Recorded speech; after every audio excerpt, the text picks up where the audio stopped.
Pero alam niyo po ba, meron pong 4 na klaseng tao, depende po sa paggamit nila sa alarm clock. Matutukoy mo yung ugali ng isang tao doon sa reaction niya doon sa alarm clock. Sino po yung 4 na klaseng taong ito? Una po, meron pong tao na kahit na narinig na niya yung alarm, hindi pa rin nagigising. Napakalakas po nung tunog ng kanyang alarm clock. Magigising na po lahat ng mga natutulog sa bahay, pati po yung kanyang kapitbahay. Mabubulabog na po yung manok, yung pusa, yung aso, yung kanilang mga alaga sa bahay. Lahat na po ay gising. Puwera lang siya. Mahimbing ang kanyang tulog. Yan yung mga taong mahilig natutulog at ang hirap gisingin. Ano po ang mga taong yan? Ang tawag ko po ay mga sleepers, mga mahilig natutulog. Yung pangalawang klaseng tao ay yung mga tao na pag narinig nila kanilang alarm clock, magigising naman. Sandali. Pero anong gagawin? Pipindutin ulit yung cellphone. Yung snooze button. Minsan, yan yung mga tao na ang dami pong sineset na alarm. 5 minutes, 10 minutes, 15 minutes. Pag nag-alarm na, papatayin, extend yung tulog. Pinopostpone, pinagpapaliban yung kanilang paggising. Sila yung mga taong sinasabing, konti pa, mamaya na. Ang tawag ko po sa mga taong yan, sila po yung mga snoozers. Mga medyo tamad. Yung pangatlong klaseng tao ay yung mga tao na pag narinig yung alarm, magigising naman, tatayo agad. Hindi na po i-snooze, pero nandun pa rin po sila sa kanilang kama. Minsan, sila yung mga taong magtatrabaho ng kakaunti, pero pagkatapos po ng kanilang ginawa, babalik po sila dun sa kanilang kama. Sila po yung mga tao na konting trabaho, pero agad napapagod, babalik at babalik dun sa kama. Sila din po yung mga tao na minsan pagkagising, nagmumuni-muni, tinatanong, bakit ba ako buhay? Ano kayang gagawin ko? Sila po yung mga taong tinatawag kong the fallers. Falling again, sleeping again, bumabagsak, bumabalik ulit dun sa kama. Parang hinahatak sila ng kanilang mga higaan. Medyo mahina po ang kanilang determinasyon. Pero yung mga pang-apat na klase ng tao, sila po yung madalas nauuna pang nagigising sa kanilang alarm clock. O pag narinig nila yung unang tunog ng kanilang alarm, papatayin. Tatayo na agad sa kama, magtatrabaho na, maliligo na, papasok na, magsisipag na, makikipagbuno na sa buhay. Ang tawag ko po sa mga taong yan, sila po yung mga wakers. Agad nagigising dahil sila ay inspired. Alam nila ang kahulugan ng kanilang buhay. Alam nila ano dapat ang kanilang gawin. Klaro sila sa kanilang mga panaginip at pangarap sa buhay. At nauunawaan nila na hindi nila makakamtan ang kanilang gusto sa pagtulog lang. Ang tanong ko po sa inyo mga kapatid, saan po kayo dito sa 4 na klaseng tao? Kayo po ba yung mga sleepers? Yung mga gusto na lang na nananaginip, yung gusto nila na buong araw nandun lang sila sa kanilang mga kama? O yung pangalawa, kayo po ba ay mga snoozers? Yung mga pinagpapaliban, yung pwede naman nilang gawin. Sila yung mga may manyana habit, mamaya na, magagawa ko din yan.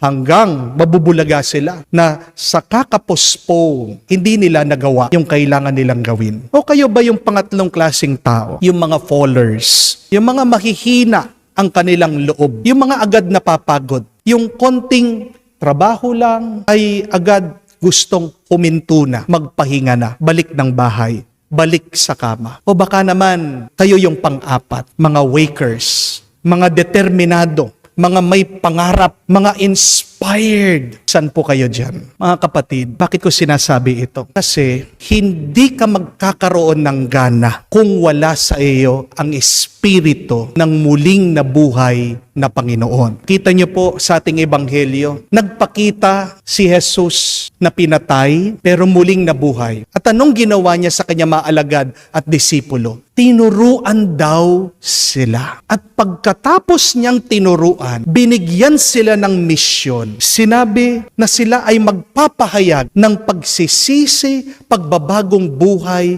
ng mga tao. Binigyan sila ng misyon ng ating Panginoon na magpahayag, ipangaral ang mabuting balita. My dear friends, the Spirit of the resurrected Christ, the Word of God is our alarm clock.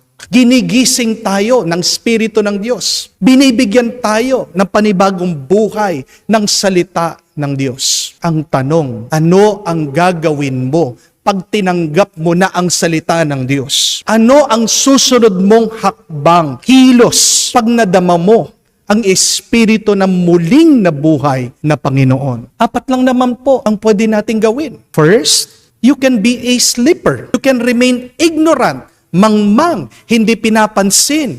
Naririnig mo, pero wala kang gagawin. Marami po mga taong ganyan. Hindi po ba? Alam nila, nakikita nila sa Facebook, naririnig naman nila ang salita ng Diyos. Alam nila sa kanilang mga konsensya. Pero tingnan niyo po, wala kayong makikitang kilos. Walang pagbabago sa kanila. Sila pa rin nananatili dun sa masamang ugali. Tinutulugan nila yung mabuti na pwede nilang gawin. Sleepers, natutulog lang. Unconscious, hindi mulat. Pangalawa, pwede ka rin naman maging snoozers. Pinagpapaliban mo. Narinig mo ang salita ng Diyos. Nararamdaman mo. Alam mo sa sarili mo anong kailangan mong gawin. Pero ano sinasabi mo? Bukas na lang, mamaya na. Kasi masyado ka pang nag-i-enjoy sa iyong pagkakasala. Kasi ayaw mo magbago. Dahil para sa iyo, mahirap ang pagbabago. Pinagpapabukas yung magagawa nilang tama ngayon. O baka pangatlo, ang yung reaction ay pwede kang maging followers. Sila yung mga, natanggap nila ang salita ng Diyos. Makikita mo naman na masigasig sila, masipag sila, pero hindi nila nasusustain. Hindi sila nakakapagtagal. Ilang araw o ilang buwan, maaalala nila yung kanilang dating ugali. Tutuksuhin muli sila ng demonyo at magbabalik sila doon sa kanilang dating buhay. Dati, palasimba na sila, paladasal na sila, pero dahil nakinig na naman sila sa demonyo, makikita mo, babalik na naman sila dun sa dati, sa nakasanayan nila. Hindi sila nagtatagal sa pagbabago. Mga kapatid, tayo ay inaanyayahan ng Diyos na maging pang-apat na uri na tao. To be wakers.